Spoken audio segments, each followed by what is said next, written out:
What is going on, everyone? Welcome into our latest TDR Cannabis in 5. I'm your host, Shad Dales. Today's podcast, once again, is powered by Dutchie, the technology platform that powers cannabis retail. From point of sale to e-commerce to payments, Dutchie keeps dispensaries running smarter and smoother, and we thank them for making today's conversation possible. And if you want to learn more, visit business.dutchie.com. Earlier today, we broke down two DOJ headlines. Pam Bondi standing with RFK Jr. to crack down on illicit vape sales, and DOJ quietly cutting dozens of proposed rules while keeping cannabis rescheduling alive. So now in our latest TDR Cannabis in 5, we look at what could come next, because rescheduling, if and when it happens, isn't the finish line. Really, it's the starting gun. And with that, the next steps in federal reform could come down to two bills, the Safer Banking Act and States 2.0. So let's break down what they mean, who's backing them, and whether rescheduling changes the politics enough to move them forward. So welcome into our latest TDR Cannabis in 5 presented by Dutchie. Okay, now let's start with the obvious. Rescheduling is historic, but it's not legalization. Moving cannabis from Schedule 1 to Schedule 3 would acknowledge accepted medical use and remove it from the category of drugs like heroin. So that's a huge symbolic shift. It matters for research, medical legitimacy, and optics. So what doesn't change? As we know, banking remains restricted. Interstate commerce remains off the table, and states still decide their own programs. So why does rescheduling matter? Well, first, it changes the perception. Once cannabis is officially rescheduled, it becomes much harder for lawmakers to argue it has no legitimate use. So that undercuts one of the biggest talking points used to stall reform right now. So in other words, rescheduling doesn't end the debate, it reshapes it. And once that happens, the natural next step for lawmakers is to address cannabis banking and state protections. So with that, that's where Safer Banking and States 2.0 come in. So let's first start with Safer Banking, because it's been around the longest, and then go deeper into States 2.0, which is less well known, but potentially just as important, maybe even more important. The Safer Banking Act, the updated version of Safe Banking, it's designed to give cannabis businesses access to financial services without federal penalty. The mechanics are familiar to most of our audience. What matters now is the politics. The bill's current lead sponsor is Senator Jeff Merkley. On the Republican side, you have Senator Bernie Moreno, who has stepped in as the most visible GOP sponsor right now. Moreno's role is key because he's part of a newer class of Republicans who see cannabis reform as an economic issue rather than a cultural one. Then you got Senator Steve Daines. He remains a co-sponsor and has been supportive, but the shift to Moreno shows how the GOP bench on cannabis banking has definitely evolved. In the House, the lead Republican voice is Dave Joyce, who's been a consistent champion of incremental cannabis reform. So big question is, why hasn't it passed yet? The same reason as before: floor time, competing priorities, and political hesitation. Back when Chuck Schumer was the Senate Majority Leader, he said he supported it, but we all know he was playing politics at its best because nothing ever really materialized. Nothing. There was also progressives like Cory Booker and Elizabeth Warren who want equity provisions attached. Without those, they argued, banking reform benefits large operators more than communities harmed by prohibition, and that has turned into a major long-term headache. So that split has stalled the bill, but here's where rescheduling comes in. If cannabis is no longer Schedule 1, lawmakers who are hesitant gain political cover. So opposing banking reform becomes harder to justify when the federal government itself has acknowledged medical use. The swing votes? Moderate Democrats like Sherrod Brown and pragmatic Republicans like Lisa Murkowski and Susan Connells.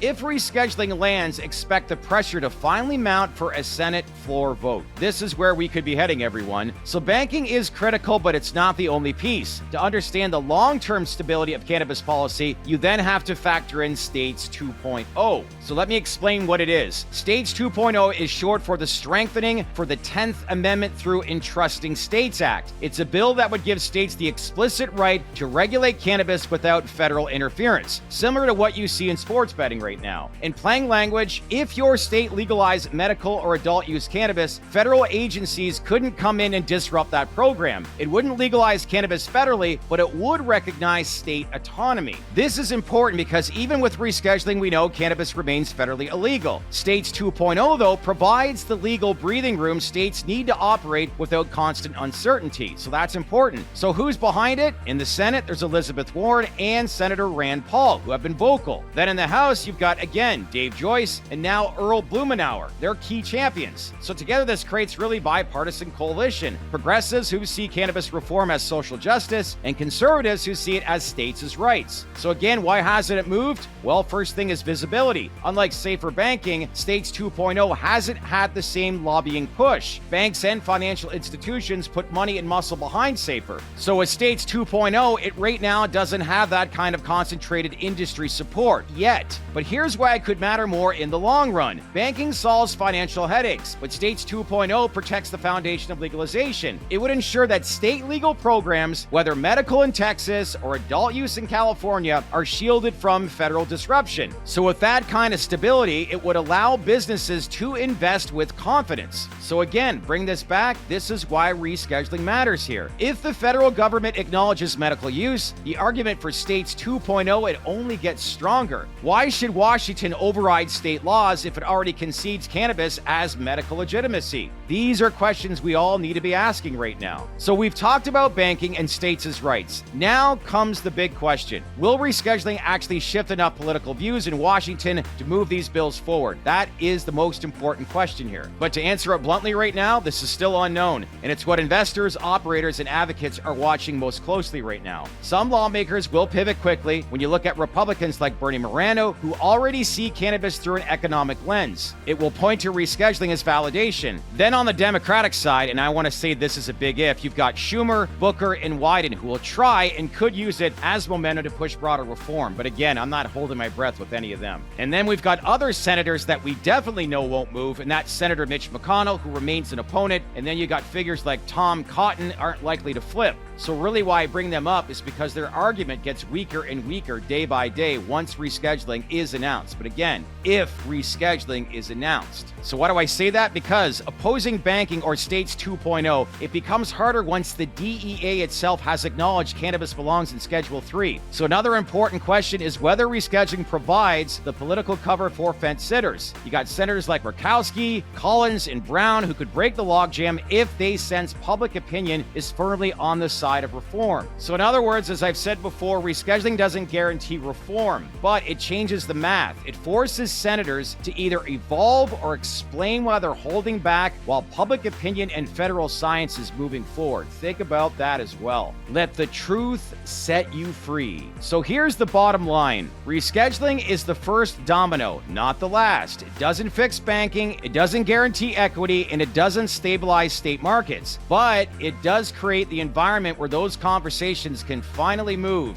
Those two bills to watch are safer banking, led by Jeff Merkley, Bernie Moreno, and Dave Joyce, and States 2.0, championed by Warren, Paul, Joyce, and Blumenauer. Both are bipartisan, both address core gaps in the current system, and both could finally have the momentum they need once rescheduling changes the narrative in Washington. This is what's at stake, everyone. The big question now is whether enough politicians change it, because if they do, as we know, the cannabis industry won't just see rescheduling, it could see the first real wave of congressional reform in decades. So that's something to chew on. I'll leave you with that on our latest TDR Cannabis in 5. Lots to think about. So if we get rescheduling, like I said, it's the first domino, and it could be a great 12 to next 18 months for this industry. But incremental steps. Let's get rescheduling first. Leave some comments below on what your overall perception is of this industry right now when it comes to reform. Are we on the horizon for big change? Let us know by leaving your comments below. As usual, make sure to like, subscribe, and smash on that bell for all notifications here at the TDR Cannabis in 5,